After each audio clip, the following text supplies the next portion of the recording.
এখনো পর্যন্ত ঠিক আছে 2025 সালে আগস্টে ইংল্যান্ড একটি টেস্ট খেলবে জিম্বাবুয়ের বিরুদ্ধে। 2003 এর পরে দুদেশের মধ্যে টেস্ট এই প্রথম। তবে এই টেস্টের তাৎপর্য আরও একটি, ক্রিকেট ইতিহাসে কি মোড় ঘুরিয়ে দিতে পারবে এই টেস্ট? কারণ এই টেস্টটি হওয়ার কথা 4 দিনের। ক্রিকেট ইতিহাসে টেস্টের দিন সংখ্যায় বদল ঘটেছে অনেকবার। টাইমলেস থেকে 5 দিন, এক সময় 5 দিনের টেস্ট হয়েছে, মাঝে একদিন রেস্ট ডে রেখে।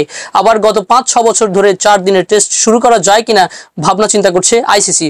উদ্দেশ্য টেস্ট ক্রিকেটকে তরুণ প্রজন্মের কাছে আরও আকর্ষণীয় করে তোলা। গত কয়েক বছরের টেস্ট ম্যাচের যা ট্রেন্ড, তাতে আইসিসির হাতে যথেষ্ট যুক্তিও মজুদ।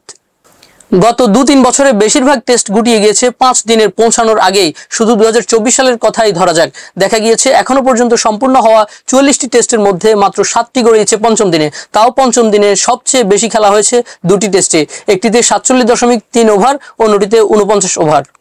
2টি টেস্টই ছিল পাকিস্তান ও বাংলাদেশের মধ্যে রাওয়ালপিন্ডিতে। বাকি টেস্টগুলিতে পঞ্চম দিনের খেলা কখনো গড়িয়েছে 18 ওভার পর্যন্ত, কখনো বা 4 ওভার। 44টির মধ্যে 36টি টেস্ট সেখানে শেষ হয়েছে 3 বা 4 দিনে, যা আরও বেশি করে দাবি তুলতে পারে টেস্ট ম্যাচকে 4 দিনে বেঁধে ফেলার।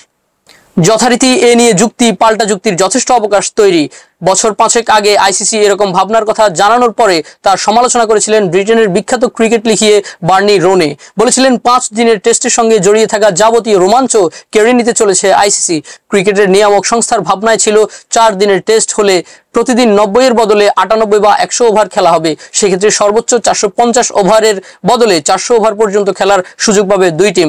ঘটনা হলো গত 2 বছরের যা ট্রেন্ড, তাতে বেশিরভাগ টেস্ট গড়ে 350 ওভারের মধ্যে শেষ হয়েছে। অস্ট্রেলিয়াতেও চর্চা হয়েছে 4 দিনের টেস্ট নিয়ে। অজি ক্রিকেট লেখক ড্যানিয়েল ব্রেটিক যুক্তি দিয়েছিলেন, এশিয়ান উপমহাদেশে দিনে 98 থেকে 100 ওভার খেলা মুশকিল হতে পারে, কারণ এই অঞ্চলে দিনের আলো অস্ট্রেলিয়া বা ইংল্যান্ডের মতো দীর্ঘস্থায়ী নয়। সেই সঙ্গে উপমহাদেশীয় উইকেটের পক্ষে আদৌ দিনে 100 ওভার সমানভাবে বিহেভ করা সম্ভব হবে কিনা সে প্রশ্নও তুলেছেন ব্রেটিক। যুক্তি পাল্টা যুক্তি যাই হোক, সাম্প্রতিক ফলাফলই আইসিসিকে 4 দিনের টেস্টের ভাবনায় এনে ফেলেছে প্রবলভাবে।